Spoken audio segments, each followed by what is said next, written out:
Em mais uma atuação ruim, o Flamengo empata com o Ceará na noite deste domingo. Salve nação rubro-negra, estamos chegando com mais um react aqui em nosso canal. Trazemos um recorte do canal SBT Rio, link na descrição como forma de créditos. Vene Casagrande, Pedrosa e Fernandinha Maia analisaram o tropeço rubro-negro e todos destacaram a oscilação entre o primeiro e segundo tempo do time carioca. Vamos acompanhar o recorte e depois deixamos a nossa análise. Sem mais, bora pro conteúdo agora! Vene Casagrande, aquela bicicleta ali. Essa bicicleta é igual a minha. Tá igual a minha do Mundo de Bob. A roda é toda empinada. Quando ele vem no início, na abertura do desenho, que ele vem na bicicletinha. Cadê meu Mundo de Bob, ô DJ Careca?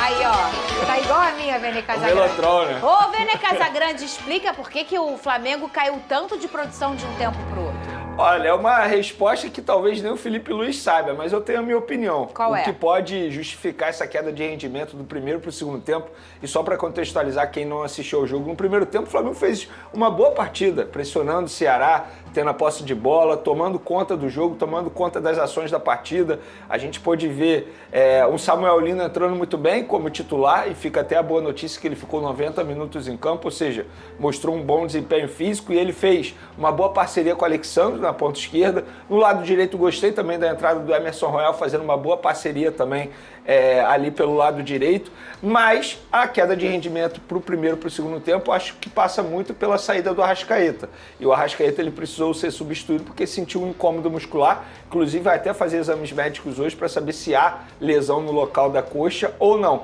E aí quando ele sai e dá lugar ao Saul, o Saul que fisicamente falando, talvez dos reforços, é o que esteja mais abaixo, ou seja, vai precisar de um tempo de adaptação ao futebol brasileiro. O Saul não conseguiu fazer aquilo que o Arrascaeta estava fazendo no primeiro tempo. E o Arrascaeta fez uma boa partida. No lance do gol dele, é ele que começa a jogada e é ele que termina com a bola na rede. E aí a saída do Arrascaeta, querendo ou não, acaba dificultando muito a vida do Flamengo.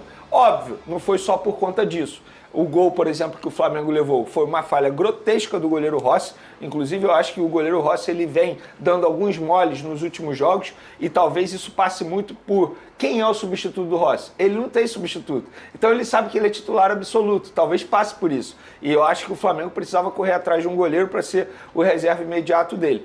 E, enfim, aí no segundo tempo, acho que fisicamente o Flamengo cansou bastante também. Não conseguiu ter a ação que teve no primeiro tempo. Pôde ver um Ceará muito inteligente, inclusive eu acho que o Flamengo não vem jogando bem já alguns jogos por conta disso, porque os adversários já sabem como o Flamengo joga. E o Felipe Luiz ele não está encontrando alternativas durante os jogos. Ele precisa melhorar isso, porque não adianta você ter convicção no seu trabalho, não mudar por nada, sendo que você sabe que não está dando certo, e não está dando certo. Embora o Flamengo tenha conquistado boas vitórias importantes, mas as atuações não são boas. Eu acho que a última boa atuação do Flamengo foi justamente no primeiro jogo pós-Copa do Mundo de Clubes, que foi contra o São Paulo.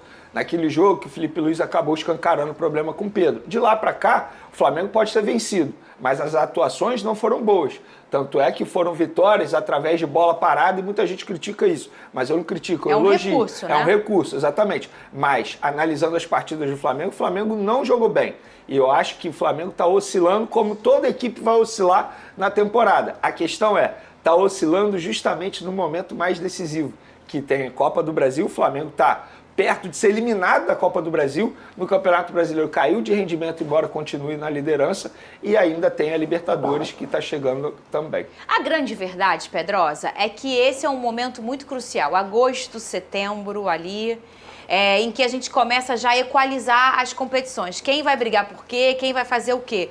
Ainda mais quando começar agora essas oitavas. Ali nas quartas a gente já consegue entender e as pessoas até vão mapeando. E mapeando também o estilo de jogo. O Vene foi muito bem e a gente entendeu que o Ceará ele vai jogar no jogo do Flamengo. O que isso é muito natural. Agora, você ter muito mais recursos além de uma bola parada, de um jogador que você possa colocar e ele vai fazer a diferença, recursos táticos para mudar histórias de jogo. Sim. Porque esses times vão, para jogar contra Palmeiras, contra Flamengo, eles vão jogar no jogo desses times, ô Lucas Pedrosa. Ficou muito claro isso para mim desde o começo do jogo. O Flamengo no primeiro tempo controlou a partida, teve mais posse de bola, Uma bela jogada do Léo Ortiz ali conseguindo achar o Plata, que para mim, inclusive, foi o melhor jogador do ataque do Flamengo nessa partida contra o Ceará, e o Arrascaeta infiltrando pelo meio, conseguindo fazer 1-0. O jogo parecia controlado para o Flamengo. O Flamengo realmente fez uma partida dominante em relação ao Ceará, que não conseguia ter válvula de escape. O Pedro Henrique, que estava jogando na direita, fez uma partida muito abaixo. O Pedro Raul não estava conseguindo segurar as bolas longas, que o Ceará estava tentando desde o início da partida, com o Léo Condé, que é um técnico que tem feito um trabalho muito bom. Tem que lembrar também que, primeiro, o Castelão estava lotado. Sim. O Ceará foi o time que venceu o Cruzeiro, que também é o líder do Campeonato Brasileiro, e é uma equipe muito bem organizada. No segundo tempo, eu acho que o Léo Condé consegue formar uma estratégia que é suficiente para fazer danos ao Flamengo, e o Felipe Luiz, com a saída do Arrascaeta, a entrada do Saúl, que é um excelente jogador, perdeu o controle do meio campo. Mas perdeu muito por quê? Porque o Felipe Luiz ele não muda. Ele joga em bloco alto, e o que o Ceará fez o tempo inteiro? Bola no Pedro Raul. Bola no Pedro Raul. E aí, o que estava acontecendo no primeiro tempo era que o Léo Ortiz e o Léo Pereira estavam conseguindo ganhar os duelos do Pedro Raul e conseguindo recuperar essa bola do Flamengo. No segundo tempo foi ao contrário. O Pedro Raul ganhou praticamente todas as bolas de defesa do Flamengo. Teve até um lance que ele conseguiu dar uma pedalada para cima do Jorginho, que ele quase sai na cara do gol, e o Jorginho toma um amarelo. O Lucas Mugni entra muito bem na partida, o Léo Condé também fez essa substituição no intervalo, e o Ailon entra pelo lado direito também conseguindo infiltrar e acabar prejudicando o Flamengo. Tanto que teve uma bola na trave do Lucas Mugni, logo no segundo tempo, que ele quase empatou, e o Ailon depois perde o gol em seguida. Ou seja, o Ceará no segundo tempo, ele já estava tomando as rédeas da partida, e não no sentido de ficar com a bola, mas principalmente de saber atacar os espaços que o Flamengo estava deixando.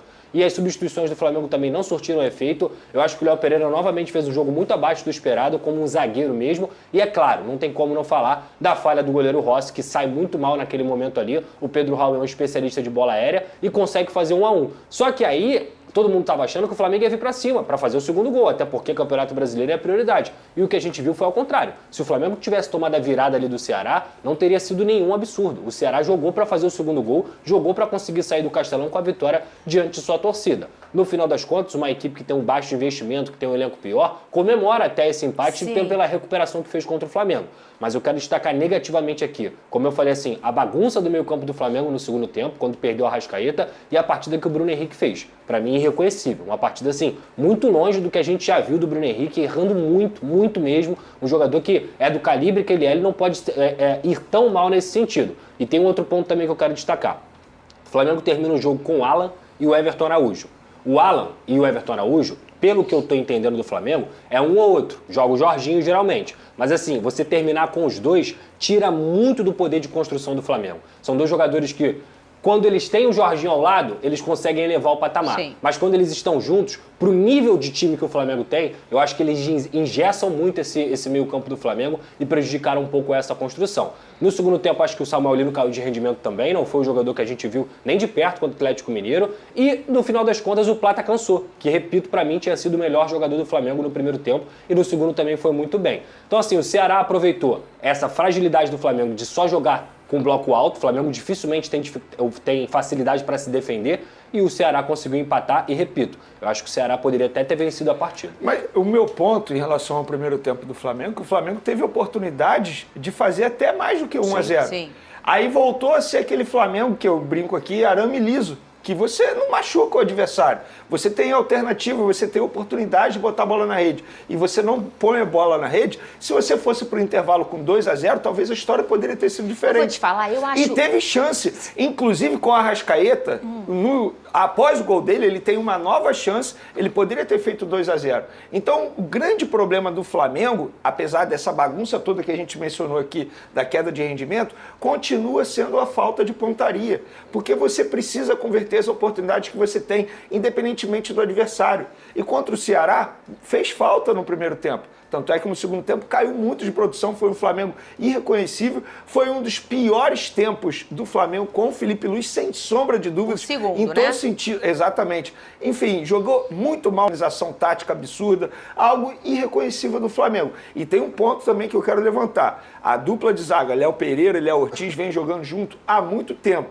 E na entrevista coletiva, o Felipe Luiz foi questionado sobre isso, e na resposta ele deu a entender que ele não confia nos jovens ainda. Vai ficar fazendo o quê? quê? Botando Léo Ortiz e Léo Pereira em todo jogo? Quarta-feira é jogo importante, vai botar eles de novo? E, gente, os dois jogadores estão nitidamente cansados. Eles estão fadigados. A queda de rendimento desses dois atletas, embora o Léo Ortiz tenha dado um passe absurdo no gol do Gonzalo Plata, do Arrascaeta para o Gonzalo Plata, mas o Léo Pereira caiu de produção, eu tenho certeza que é por conta do desgaste físico, Léo Ortiz também. Então ele precisa rever isso. Porque não dá para você não confiar nos jogadores que você tem à disposição. O Danilo só volta no meio de agosto. O Vene Casagrande, o técnico Felipe Luiz, falou também sobre a decepção desse empate do Flamengo. Cadê?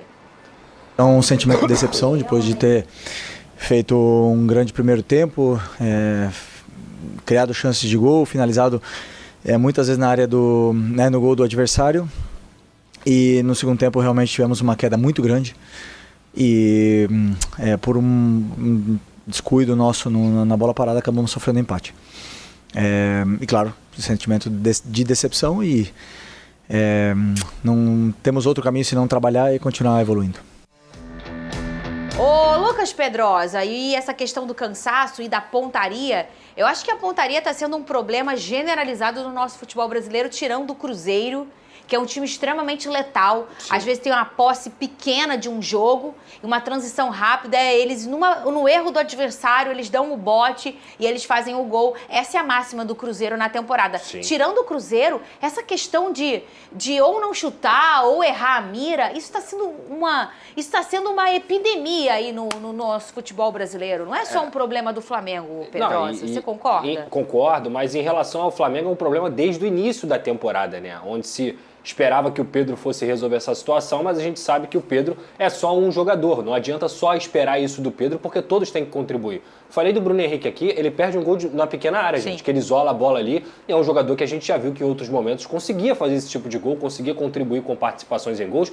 Que é um claro exemplo do que você está falando. Quem é o artilheiro do Campeonato Brasileiro? Caio Jorge. O Arrascaeta e o Caio Jorge. Ou seja, só o Cruzeiro que está sendo efetivo e o meio-campo é o segundo jogador que mais faz gols dentro do Brasil. Série, né? Que é um fora de série, o Arrascaeta, mas que ele está na sua segunda temporada já mais artilheira da carreira dele, o que mostra também que os atacantes não estão tão letais assim. Então, assim, eu acho que em relação ao Flamengo, é uma questão mesmo de efetividade. Falta esse jogador para poder chamar a responsabilidade, que não seja só o Pedro ou o próprio Arrascaeta, mas os pontas. Se os pontas não contribuírem com gols, esquece, vai ter dificuldade nos momentos dos jogos. E aí você olha pelo lado do Ceará, o Pedro Raul estava 5 jogos sem fazer gol, mas ele foi lá e apareceu e fez gol de novo. Sim. Então, assim, cara, é muito complicado, é um problema, sim, sem dúvida alguma, mas eu acho que os problemas do Flamengo depois da Copa do Mundo são maiores do que só a efetividade. Eu acho que é um problema realmente de controle e efetividade no terço final, que tem a ver muito com essas peças. Eu acho que os pontas têm que participar. Se os pontas não participarem, o Flamengo vai ficar refém do seu atacante Pedro e nem sempre ele vai conseguir fazer gols também. Eu vou ter que falar disso aqui agora. O Flamengo teve a chance de abrir vantagem isolada na liderança do Campeonato Brasileiro, mas acabou desperdiçando ao empatar em 1-1 contra o Ceará. O confronto aconteceu na tarde do último domingo, 3 de agosto de 2025, na Arena Castelão, e deixou o rubro-negro carioca com um sabor agridoce. Após o apito final, o meio-campista Arrascaeta destacou a importância do ponto conquistado fora de casa e ressaltou a dificuldade que a equipe do Ceará representa, especialmente jogando diante da torcida. Em entrevista na zona mista, Arrascaeta declarou: "Sabíamos que encontraríamos um adversário muito duro aqui, com o apoio da torcida em alta, fazendo um papel de extrema dificuldade para quem vem de fora. Houve momentos em que estivemos bem e outros em que eles passaram por cima. Mesmo assim, seguimos firme na briga. Esse ponto conquistado foi importante." A fala sintetizou o equilíbrio da partida e o respeito que o elenco rubro-negro tem pelo Grenal alvinegro jogando no Castelão. A Arena Castelão estava lotada e fervendo com a torcida alvinegra apoiando constantemente os donos da casa.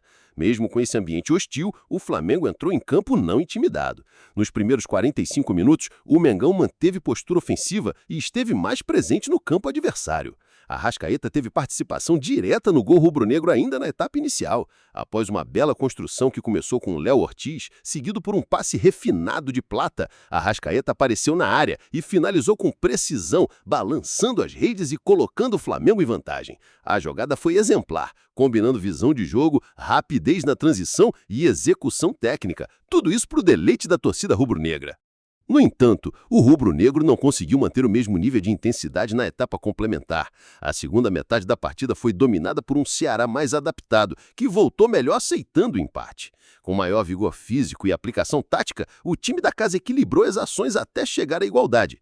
Pedro Raul foi o responsável para estufar a rede do Flamengo.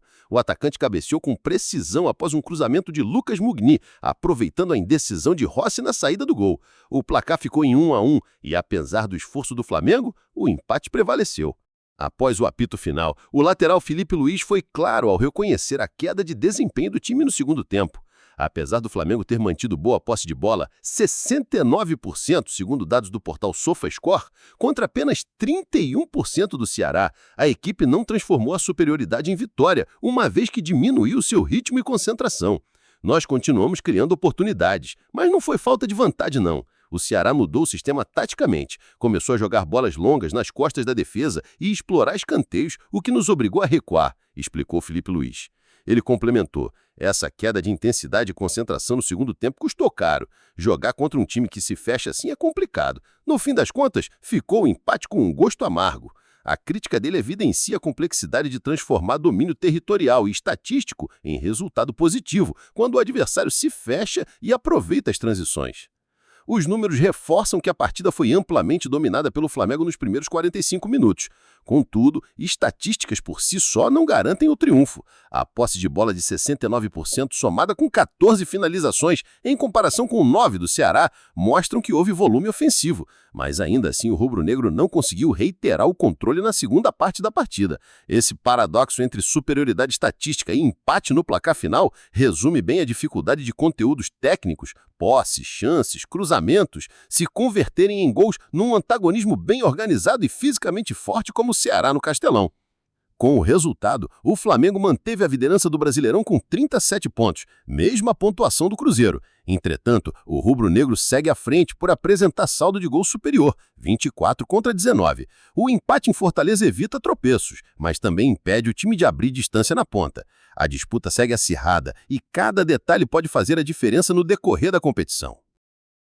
No próximo compromisso, o Flamengo volta seus esforços para a Copa do Brasil. Na quarta, 6 de agosto, às 19 horas, horário de Brasília, encara o Atlético Mineiro em Belo Horizonte na Arena MRV, pela partida de volta das oitavas de final.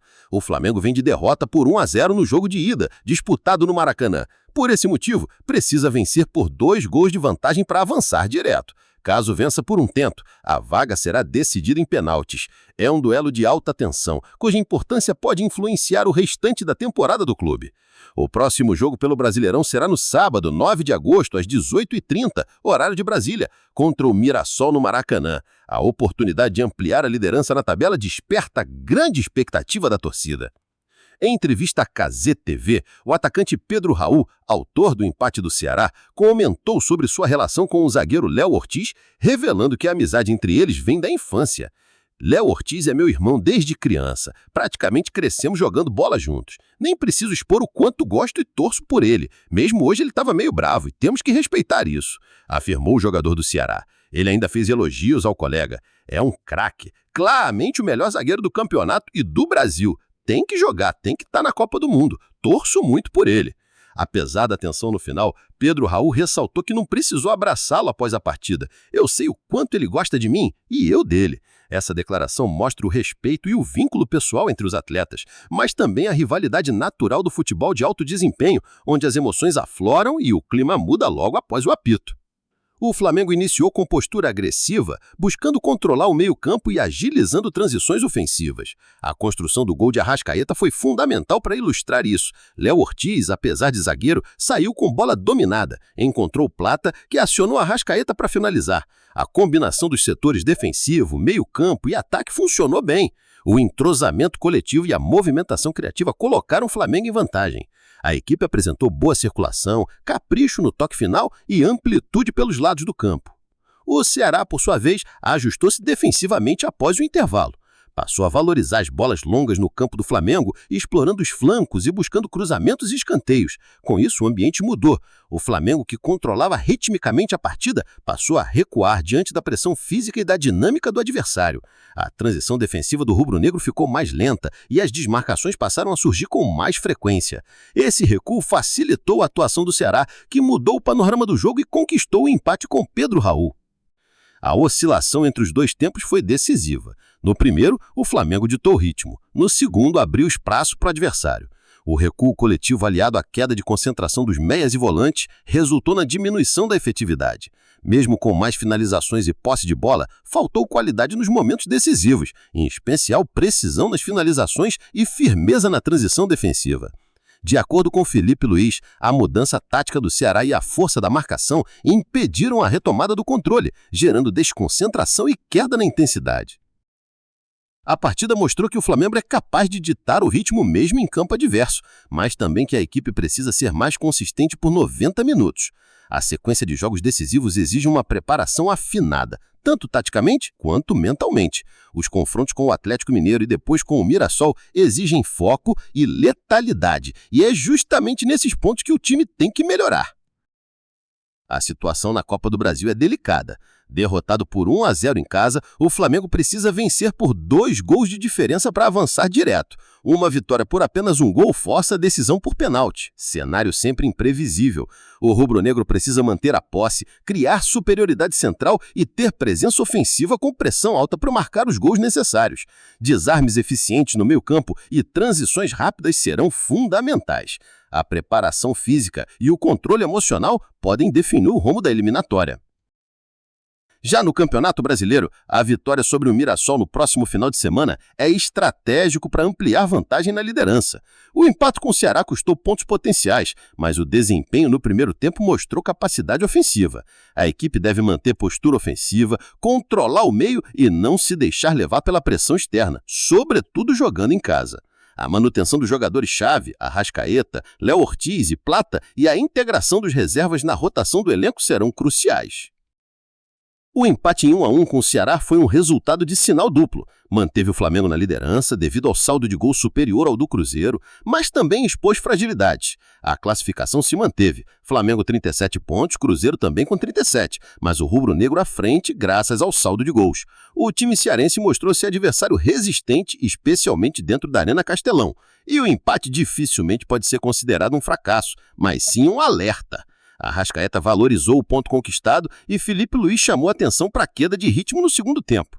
Agora, os próximos desafios serão de grande pressão e impacto. A partida decisiva contra o Atlético Mineiro pela Copa do Brasil e, em seguida, o confronto contra o Mirassol pelo Brasileirão. A equipe precisará manter o foco por mais tempo, transformar domínio técnico em gols e garantir o controle emocional nos momentos de maior tensão. É hora de ajustar a intensidade, reforçar a concentração e buscar os 3 pontos no Maracanã para fechar o primeiro turno na ponta.